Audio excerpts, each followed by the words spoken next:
At first glance, The Perks of Being a Wallflower feels like another coming-of-age story. But if you were one of these kids who didn't come of age, who just barely made it through, then you know this film hits different. Based on the novel by Stephen Chbosky, the film is also written and directed by Chbosky himself. With a $13 million budget, the film racked up $33 million at the box office, doing exceptionally well. There are a lot of familiar faces in the cast. There's Logan Lerman, Emma Watson, Ezra Miller, Mae Whitman, Paul Rudd, Kate Walsh, Dylan McDermott, Nina Dobrev, Joan Cusack. This is an incredibly popular teen movie, which are words that you do not hear me say on this channel a lot. But I love this movie. It truly helped define the early 2010s Tumblr era. It's the way that this film handles clinical depression and just mental illness, like, period. It's so brilliant. And Logan was like the perfect actor to play Charlie. I learned John Hughes initially acquired the film rights with plans to write and direct the project. His vision was to create a dark comedy with Shia LaBeouf set to portray Charlie, Kirsten Dunst as Sam, and Patrick Fugit taking on the role of Patrick. But unfortunately, John's sudden death delayed the project as he had not completed a script before passing. However, this setback ultimately allowed the film to be revived as an independent movie, with Stephen Chbosky returning to write and direct. Well, rest in peace to John Hughes. You know, his impact in this genre is undeniable. I did a video on 16 Candles, by the way, if you want to check that out. I go quite a bit into the blatant misogyny of that film, even though it's targeted towards teenage girls. I love some of his films. His films were kind of pretty much my introduction into film, period. But that doesn't mean we can't, talk about it, dissect it, and call out how blatantly problematic and racist they were. I mean, it's unfortunate that he passed away, but I'm glad that Stephen did this himself, the man who actually created the story. I read the novel almost an entire decade ago. I was probably like 12 or 13, and I don't remember much about it, but one thing I do know is that this is not a dark comedy. Like, why? Because I'm like, if he made it, he would have, oh my God. If John Hughes directed this, he would have had stupid ass, tired ass race jokes and sex jokes. Like, no. This doesn't need to be a dark comedy. And then you cast hothead Shia LaBeouf. Don't piss me off. Anyway, grab your mixtapes, grab your milkshakes, pop brownies, whatever you want to bring, whatever you want to snack on, and get ready for some teenage drama. You know, it's about to be therapy hour, guys. I'm letting you know. Tried to give you a little warning in the beginning, okay? I'm not gonna make this depressing, no pun intended. I'm serious, I'm not trying to be funny. It's crazy how this is a comfort movie and this is, like, by nature a pretty sad movie. Man, anyway, you can decide for yourself. Here's The Perks of Being a Wallflower.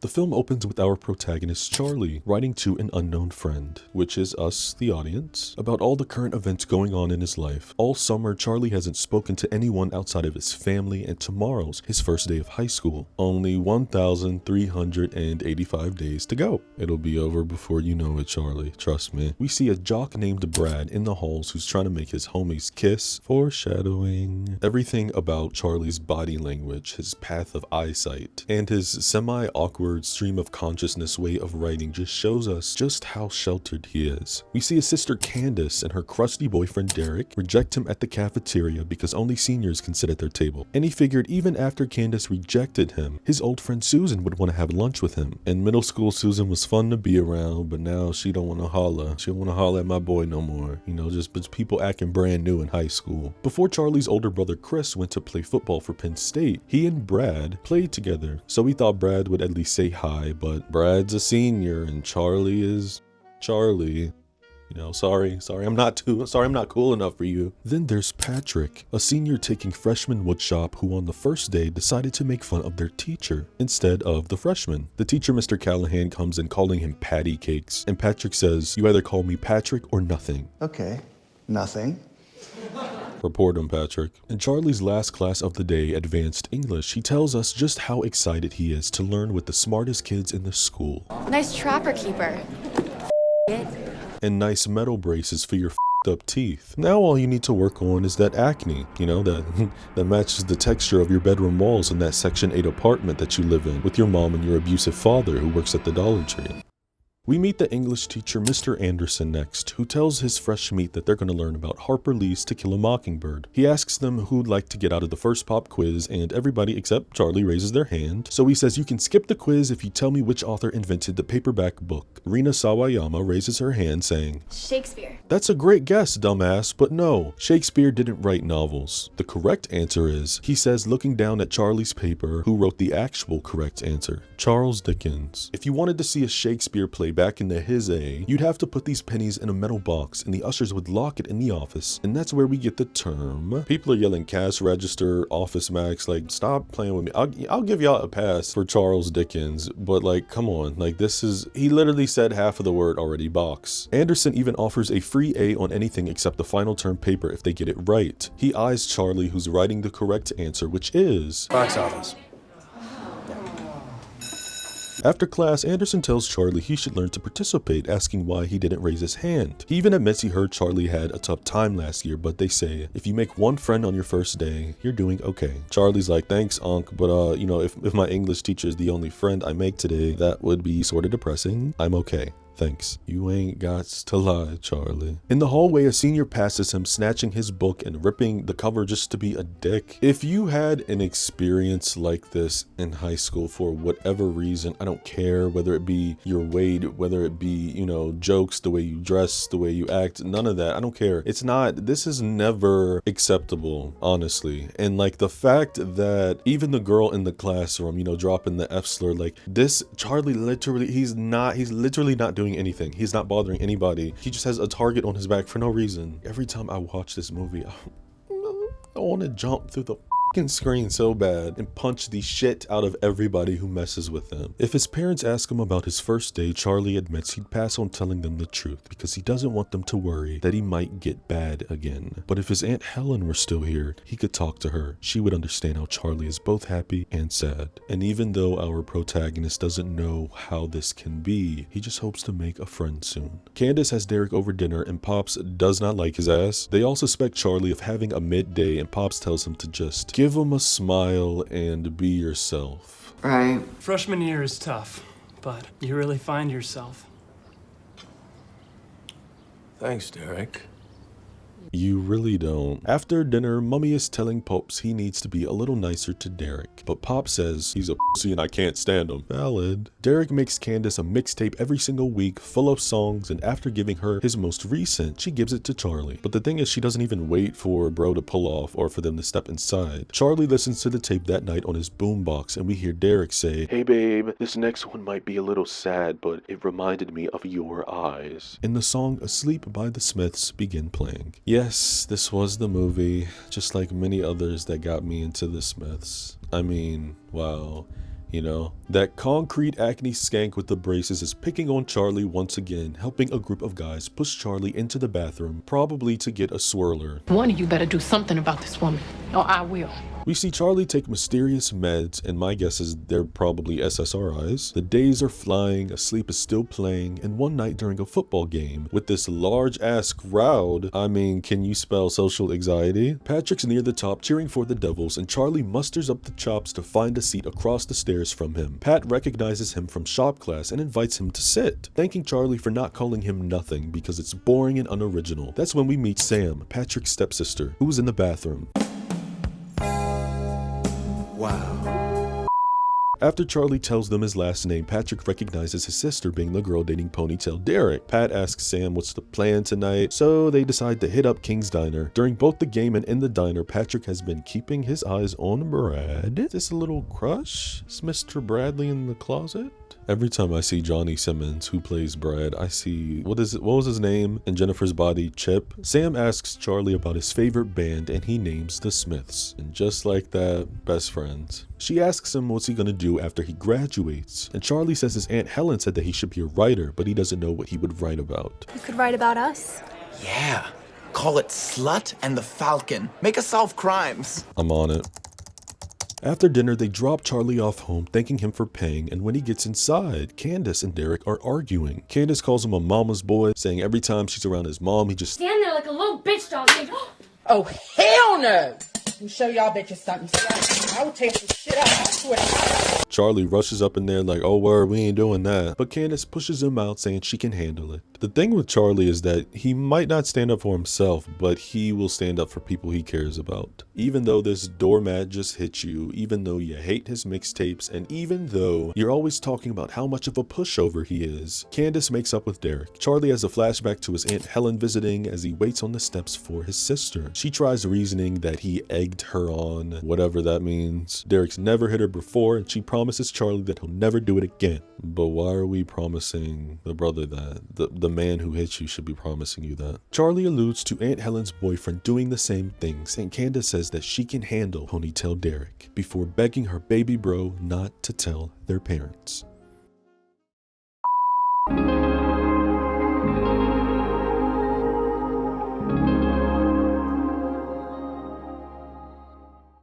We're now at homecoming, and this is, I mean, if only we could all have an experience like this. This is one of my favorite scenes in the movie. Charlie is up against the wall, being the little wallflower he is, when Dexy's Midnight Runners Come On Eileen begins playing. A bop and a half. Sam is like, oh my god, they're playing good music.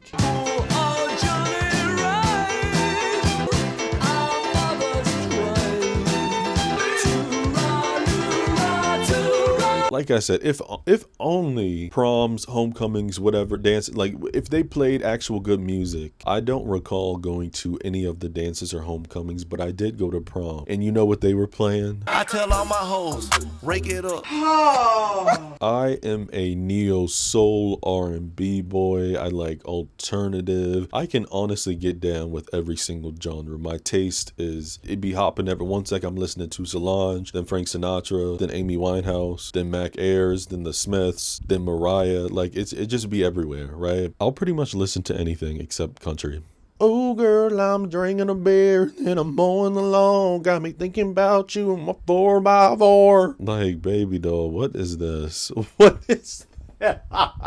I'm kidding, you know, no offense to people who like country. During the bridge of the song, Charlie sets down his drink, walks to the floor, and joins his new friends dancing together. The siblings take Charlie to a house party thrown by a stoner named Bob to have some fun. Pat introduces Charlie to some desperate women, Mary, Elizabeth, and Alice. This is Charlie's first party ever, so I expect nice, meaningful, heartfelt blowjobs from both of you.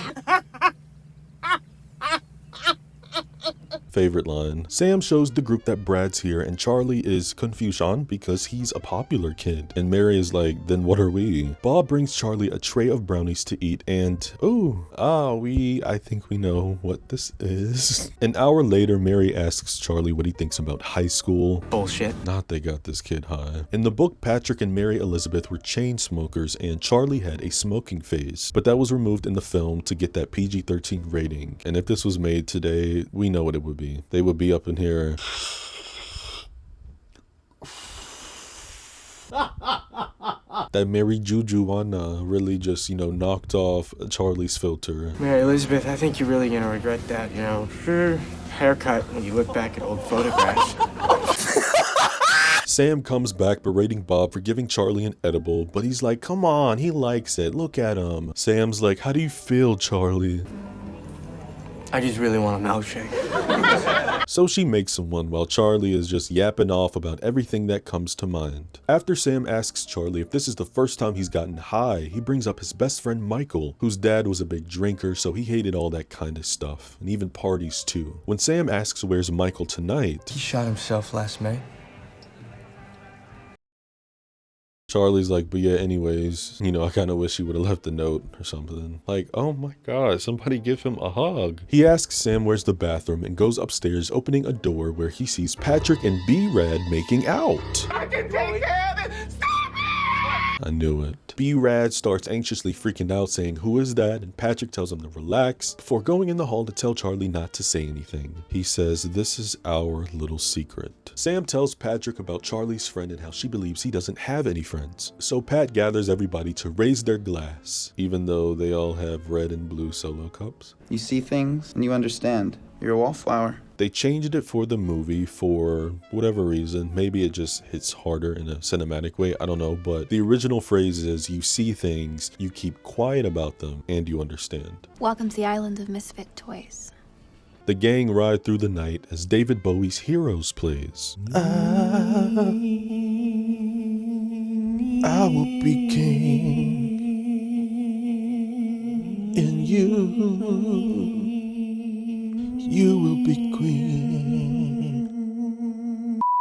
What's that gif of Michael Jackson when he's at the award show? I love this song. Sam tells Patrick to drive through the tunnel so she can stand on the back with her arms up and out. And when Charlie looks over at Pat, he tells him, I feel infinite. In the novel, the tunnel song that plays was originally Landslide by Fleetwood Mac. Well, I've been afraid of changing. But Steven felt like Heroes just had more of a bite to it, which I agree, because that song has a build up. In Charlie's next letter, he's telling us he's sorry he hasn't written in a long time, but he's trying hard not to be a loser. Listening to Sam's collection of big rock ballads, thinking about love, writing essays, and studying extra books outside of class that are given to him by Mr. Anderson, who is a writer and even had a play put up in New York once. Him and his wife might move back up there after this year, and even though it's selfish, Charlie says he hopes he doesn't. Charlie's favorite time is lunch because that's when he gets to see Sam and Patrick. They spend most of the time talking about Mary Elizabeth's fanzine, about music and the Rocky Horror Picture Show called Punk Rocky. Charlie also mentions that Mary Elizabeth is a Buddhist and a punk, and somehow she just acts like his father after a long day. Her best friend Alice loves vampires and wants to go to film school. She also steals jeans from the mall, which makes no sense because her family is rich, but we're trying not to be judgmental here, especially since all of them were there for Patrick last year. Patrick never likes to be serious, so it took Charlie a little bit to figure out what happened.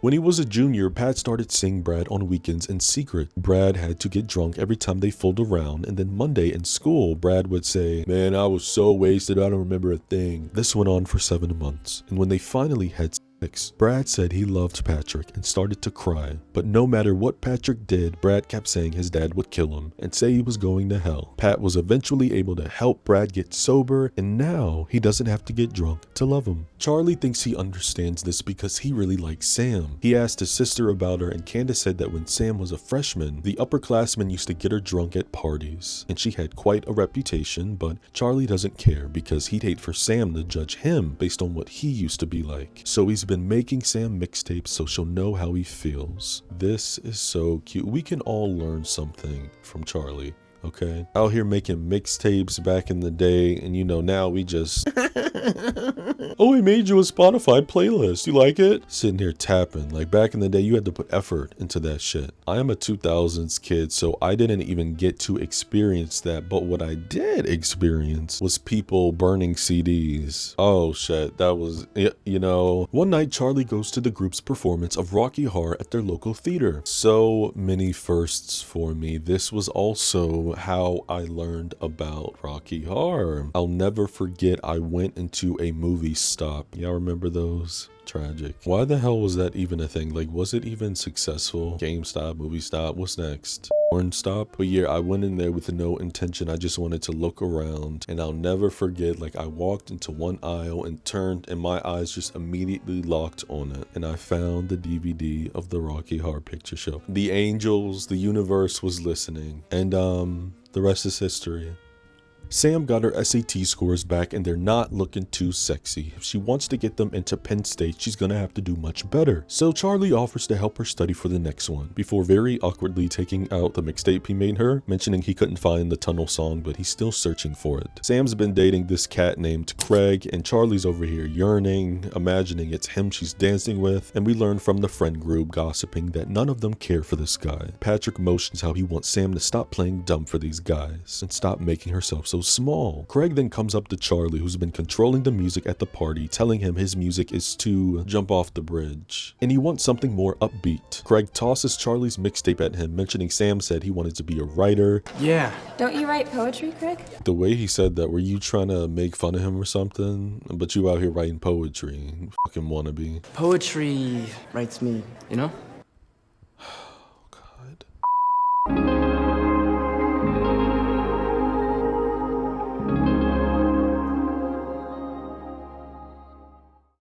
Charlie sees Candace once again boot up with this sucker, and after English, he asks Mr. Anderson, why do nice people choose the wrong people to date? And Mr. Anderson says one of the most famous quotes from this movie, we accept the love we think we deserve. Charlie starts tutoring Sam as the seasons change, the family put up the Christmas tree, and he's out here begging his father for 30 bucks. His dad is so funny. He's like, $20? What do you need $10 for? He tells Pop Sam's doing Secret Santa, and his father ends up giving him a 50. Mr. Anderson gives Charlie a copy of his favorite book growing up and tells him that he wants him to have it before wishing him a great Christmas break. During shop, everybody gets their final grades and Patrick's clock is something, I'll just say that. But he reminds Mr. Callahan that if he fails him, he gets him next semester. So out on the hill, the trio celebrate Patrick's C- and his success on being below average. Oh, and Sam passed her SATs, thanks to Charlie. During Secret Santa, Mary's going through her gift of multiple pairs of blue jeans, whom she guesses is from Alice. Wait, guys, a receipt! She actually paid! Girl. Charlie asks where's Greg, looking very sus, and Sam mentions he went home to Connecticut and will be back for Christmas Eve.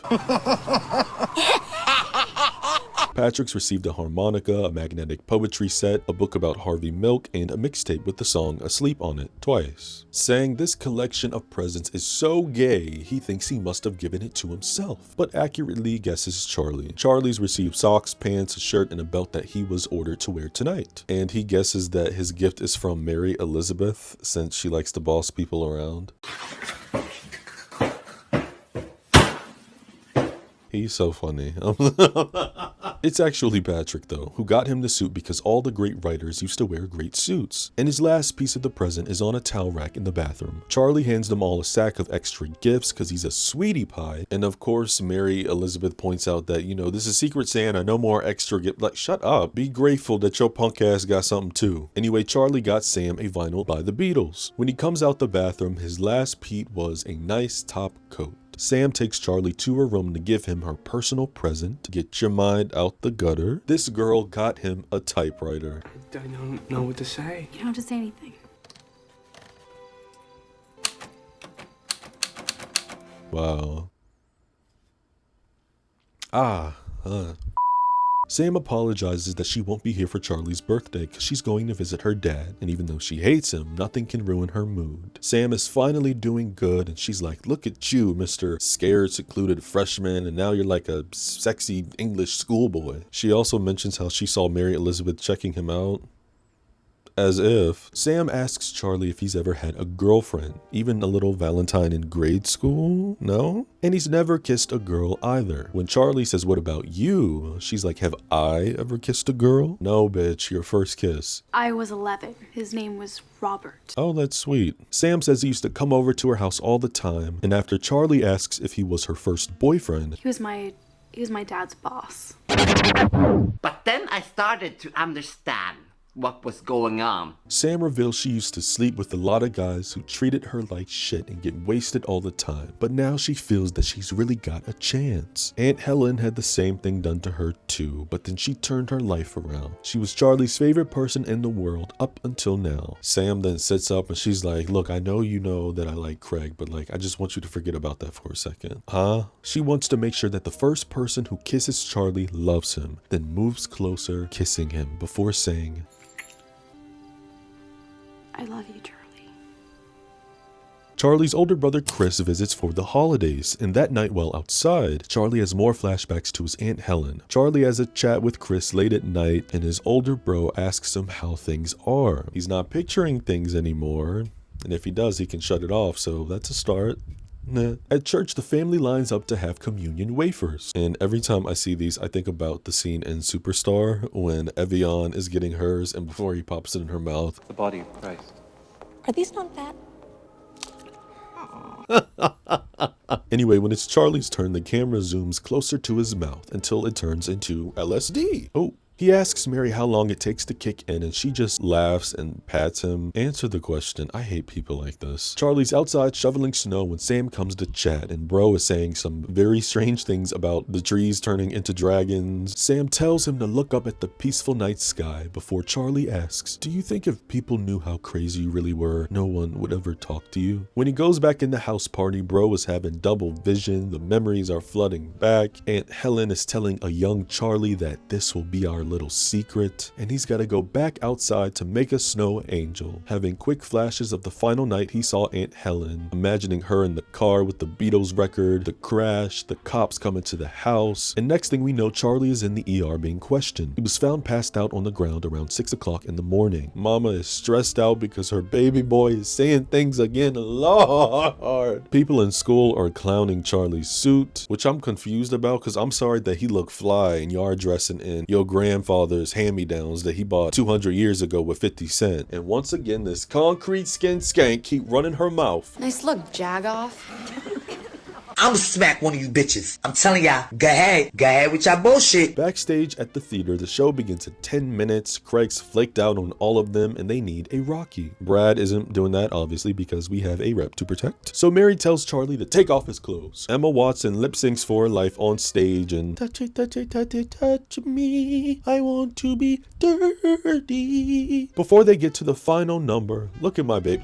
Wow, you know. I'm sorry, 1 second you just trapped in the house, sheltered, you know, and just like, look at him now. Like, I'm so proud of you, Charlie. I really am. After Charlie helps Mary put some boxes in her car, she asks if he wants to go to the Sadie Hawkins dance. You know, where the girl asks the guy. She calls it sexist and normally she'd blow it off because school dances are torture, but it's her last year, so Mary's like, you know, you're a cutie and you got this thug thing about you, Charlie. I dig it. Or something like that. Next thing you know, the Buddhist is at the door and everybody's taking dance pics. And after the dance pics, the two go to Mary's house and she is, well, let's just say in the mood for love. Opening wine, starting the fireplace, putting on records. I'd love to expose you to great things like Billie Holiday and foreign films. Right. Her parents are going to be gone all night, and after a whole bunch of nothing, she asks Charlie if he likes her, and he's like, I think so. She tells him not to be nervous and she kisses him. Notice how I said she begins kissing him. And oh, he's out here envisioning Sam. She lays her head in his lap and then says, I just can't believe you're my boyfriend. Who said that? Charlie's next entry is about things being a total disaster. He's admitting he should have been a little more honest with Mary Elizabeth and how he doesn't actually like her, but baby just doesn't want to hurt her Buddhist feelings. He says Mary is a really nice person underneath the part of her that hates everyone, and since he heard that having a girlfriend makes you happy, Charlie tries hard to love her the way that he loves Sam. Oh, that's not. It's almost their 2-week anniversary. They're going on double dates with Sam and Craig. Do you want butter on your popcorn? Vegans don't eat butter. She's always wanting to hold hands, even though her hands are always sweaty. And you know what else? Charlie is tired of touching her boobs. He thought maybe if she'd let him pick the makeout music once in a while, they might have a chance. And maybe if she didn't put down the books that Mr. Anderson gives him, or if she would stop calling him the minute he gets home from school when he has absolutely nothing to talk about other than the bus ride home. But somehow she finds new things to say. He sets the phone down mid-yap, and in the kitchen, Mummy is telling Charlie to just break up with her. I can do that? He was getting so mad he was starting to scare himself, and he just wishes he could have found another way to break up with Mary. And in hindsight, he could not have picked a worse way to be honest with her. One night at a get-together, the kids are playing Truth or Dare, and Bob dares Patrick to kiss Alice. Craig side tangents congratulating Mary on getting into Harvard, which he heard from Sam, and Mary says thanks, pointing out how Charlie still hasn't gotten her flowers, but she forgives him. You guys are about to miss some severely hot on goth action.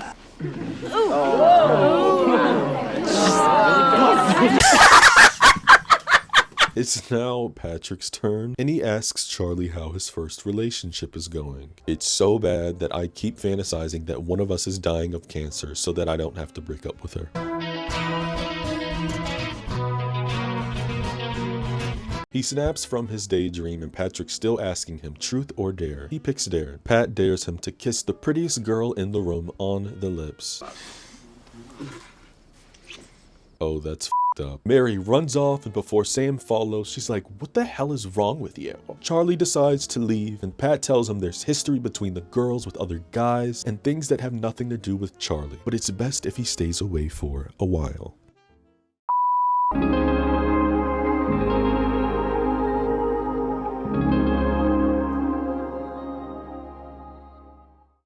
Charlie's writing another letter telling us things are starting to get bad again. He hasn't seen his friends in 2 weeks, and this is all blended with more memories of his aunt and her funeral. One night, Charlie calls Mary, telling her he's been listening to the Billie Holiday CD every night, but it's too late and it's all ruined, so stop calling everyone and stop embarrassing yourself. Charlie's hanging with Bob, saying how something's wrong with him, and Bob asks if he's seen Patrick. He hasn't, so he's like, oh, then you don't know. And Bob tells him that Patrick is not doing too well. Brad's father caught them together, and at school the kids are gossiping that Brad got jumped. Yeah, jumped by his dad. Look at him, Jesus Christ. Charlie tries comforting Pat, but he waves him off. A guy at Brad's table trips Patrick at lunch, and the closet case just laughs. So Pat gets up and asks if he's gonna do anything. Oh shit, y'all, it's about to go down. Brad tells his lover boy this little fixation on him is pathetic. So Patrick's like, okay, you wanna let your friends know how you got those bruises? Oh, he's egging this closet case on, so B-Rag get bucked like, I don't know what kind of sick shit you're trying to pull, but you better walk away right now. Then he calls him nothing. Yawn, so you're so original. Say hi to your dad for me. Whatever, Patrick rushes at him, socking him in the face. They go wrestling to the ground. Brad's friends hold Patrick and they start jumping him. Sam runs in there, but one of the guys grab her, tossing her on the floor. Oh, the crowd is cheering. Sam is crying, and all we see next is... Wait, no, what happened? When we come back, half the guys are on the ground. One of them has his nose gushing, and Charlie's hand is bruised. Touch my friends again and I'll blind you. That's what I'm talking about. This shit means something to me, man. In the front office awaiting his sentence, Brad comes out thanking Charlie for stopping his friends. Man, get your punk ass out my face. Sam's been waiting for him outside and asks how he's doing, and though Charlie keeps trying, he can't remember what he did. But Sam tells him he saved her brother. That's what he did. So you're not gonna scare me? No, Can we be friends again? of course.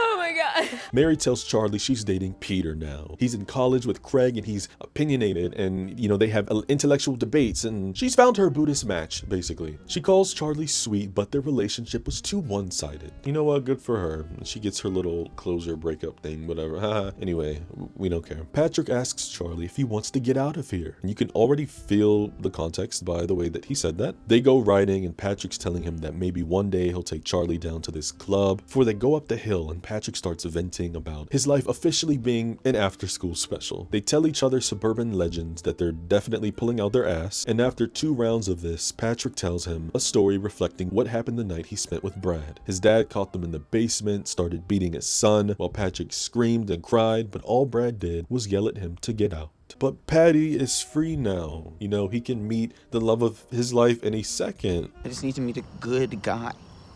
Yeah. In Charlie's next letter, he tells us he's been spending a lot of time with Patrick. Pat will always start off the night really excited, saying he feels free and tonight is his destiny, but after a while, he runs out of things to keep himself numb. Sam got her acceptance letter from Penn State, Alice got into NYU, Patrick got into Washington Uni, and of course he wasn't gonna leave without organizing the best senior prank ever, in which he painted all the woodshop supplies pink. Sam's going away right after grad, and it all feels exciting, but Charlie just wishes it was happening to him, especially since he blacked out in the cafeteria. His thoughts have been getting worse and he can't turn it off. It's the last day of school and Mr. Anderson asks his kids who's gonna read for pleasure this summer. Of course, Charlie is the only one to raise his hand. Very good.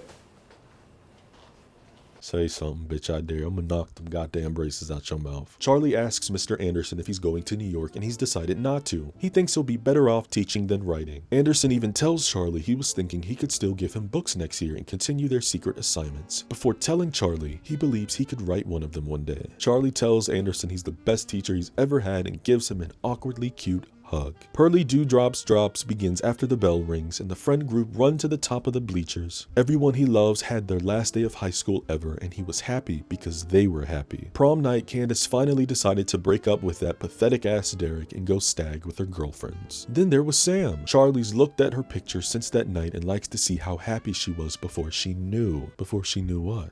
Before she found out that he had been cheating their entire relationship. And Charlie heard that and he kept thinking about the happy girl in those pictures. Because she doesn't have 1,095 days to go. She made it. This is her time, and no one should be able to take that away from her. At the going away party, Charlie says he wants Sam to know about the night they went through that tunnel and how, for the first time, he felt like he belonged somewhere. Tomorrow she's leaving, so he wants to give her a part of him. When she opens the container, she sees all the books that Charlie owns. Later in the night, he stays up with her and helps her pack. Sam says she had lunch with Craig and he apologized for everything. She's opening up about how when she left and drove back home, she was feeling small and kept asking herself, why do I and everyone I love pick people who treat us like we're nothing? And Charlie pulls out the line from Mr. Anderson, his role model. We accept the love we think we deserve, which is so real.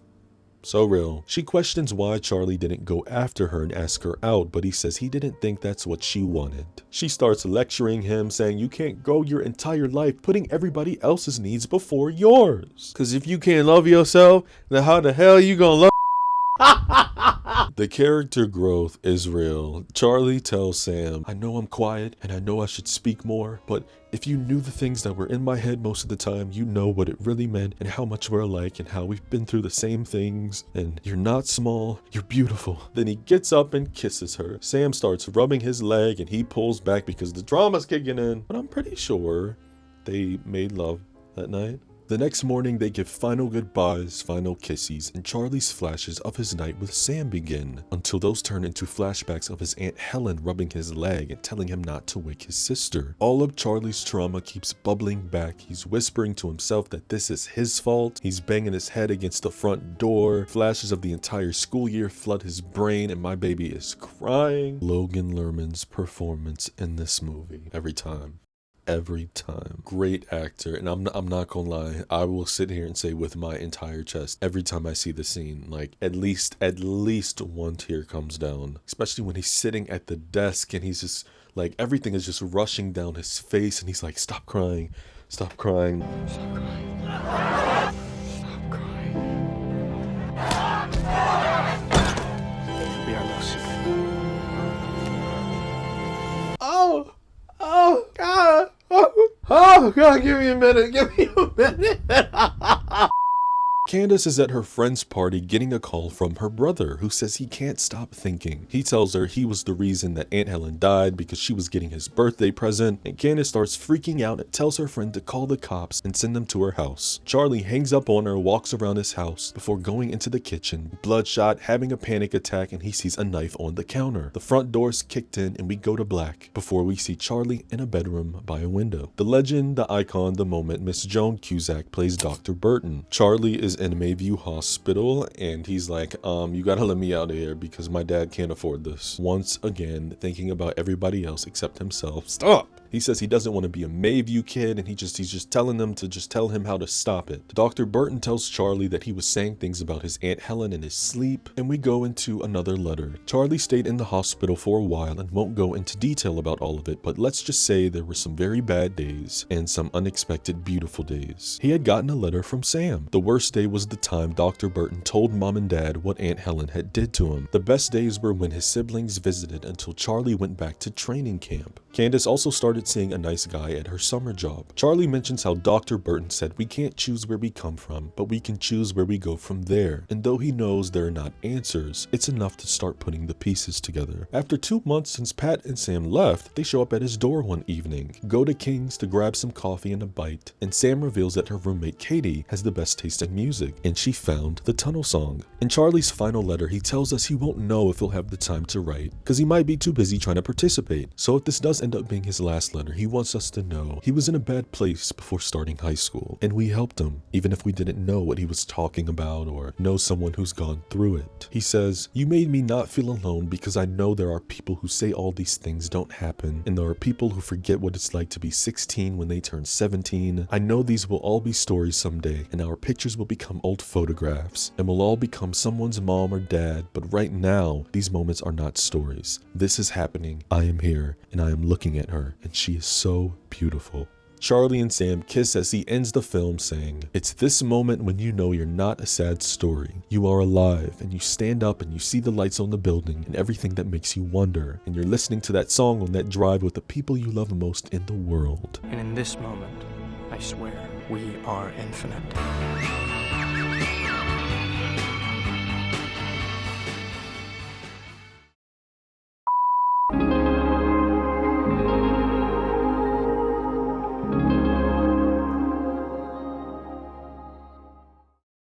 I know this doesn't only apply to me, but like I said in the intro, it is crazy how a movie with this subject matter is like a comfort movie. My heart goes out to anybody dealing with any type of past trauma, you know, any abuse related, I don't care what it is, verbal, psychological, domestic, sexual, whatever. If I could give you a hug right now, I would, because it's not your fault. Once again, nobody deserves to go through any of this. Loneliness, insecurity, identity, queerness, consuming art as survival are just a few things that this film touches on. The grooming of boys is a topic that a lot, and I mean a lot of people turn the other cheek on. I feel like every time I go on Twitter, maybe every other month, which is enough in itself, I'm seeing mugshots of a late 20s, you know, mid 30s, whatever, sometimes 40s school teacher who was convicted for, you know, messing around with her middle school male students or something. It's just like, what the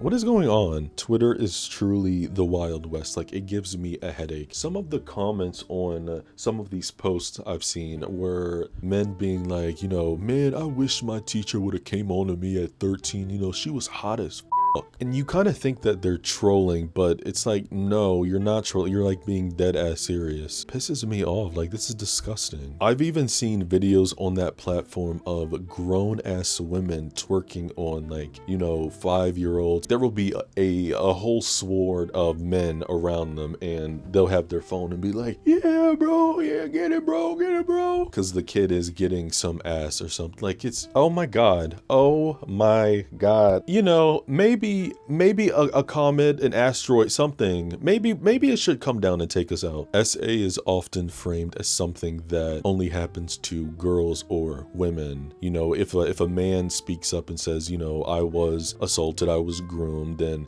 you're automatically gonna be like, you know, you're a man, you're a boy, how did you let somebody touch up on you? Like, it's ignorant, and that only leads to these young kids, these boys, these men to minimize, to mislabel, to forget the pain that they were exposed to. Boys are expected to be tough, unfazed, and even lucky that a voluptuous woman have came on to them. This is the media. This is what's ingrained in a lot of gentlemen's heads, passed down from older relatives, friends at school, being exposed to pornography at a young age. And boys are absolutely 100% sexualized at a young age. I'm not going to compare with women because this is not battle of the grooming. Every side deals with this stuff. That's the truth. I recognize that I am a man and I am not going to speak for women. And even though I said I'm not going to compare, all I'm going to say about it is what women and girls go through. Man, what? I get so weary of this world, the way that boys are raised believing becoming a man is tethered with losing your virginity or when someone touches them. It doesn't matter if they're ready, it doesn't matter if it hurts, just as long as it happens. And if it happens too early, too wrong, or too violently, you know, you'll be alright.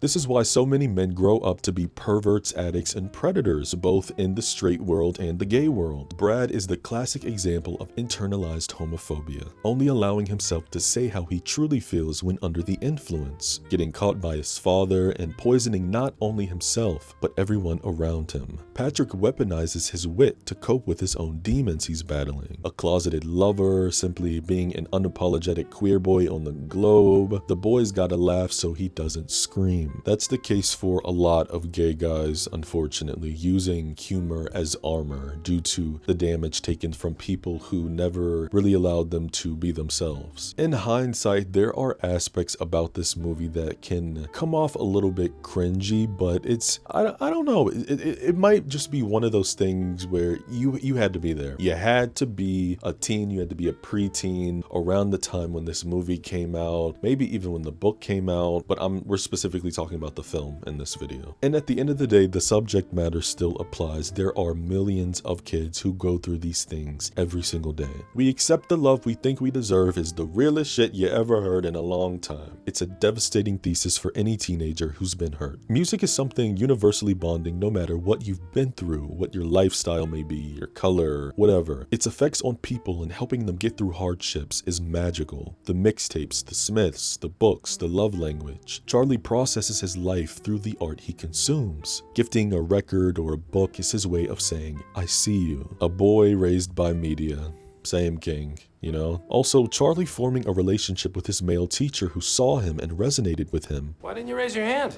They call you the teacher's pet freak. I used to get spaz. I mean, come on, spaz. Also being bullied in school was exactly what he needed for his first year to suck a little less. I love the way the film expresses his PTSD and how it's all shown in fragments. From what I know and what I've been told by people who have studied psychiatry and people who share things that their therapists have tell them, they all say that when somebody has PTSD or an extremely traumatic past, a lot of it gets fogged in their brain and they only remember pieces of it because their brains have blocked it out. But the body, your body will remember everything. When Sam rubbed his leg and Charlie's eyes bugged out, bro almost panicked. Sex is not desire for Charlie, it's a question mark. He had something so special and sacred stripped away from him so young. If you saw yourself in Charlie, I hope you know you didn't deserve what happened to you either. You don't owe the world strength. You don't owe your pain a purpose. You just deserve to keep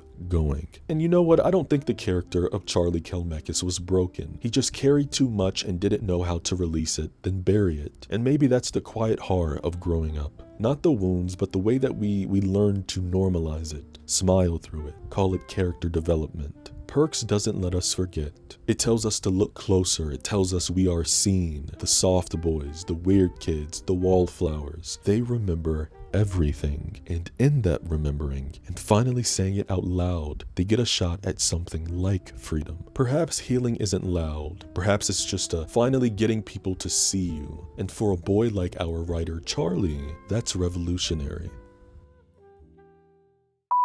What do you think about the Perks? What are some of your memories that you have with this movie or the book? I know you got some.